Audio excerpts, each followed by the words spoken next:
Hello, my name is Jiyoon Joy and I am an exchange student at Nürtingen-Geislingen University. In the module Social Sciences and Service Learning, we have to do volunteer work and I choose to help in the forest kindergarten. My goal was to communicate freely with the children and get closer to them.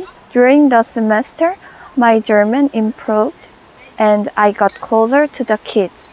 I did a Korean class and I wrote the children's name in Korean and then the children learned them. I was able to experience kindergarten education in Germany. I learned a lot from their consideration and behavior. I really want to recommend this program. This class helped me to communicate with many people in this area and I made many unforgettable memories.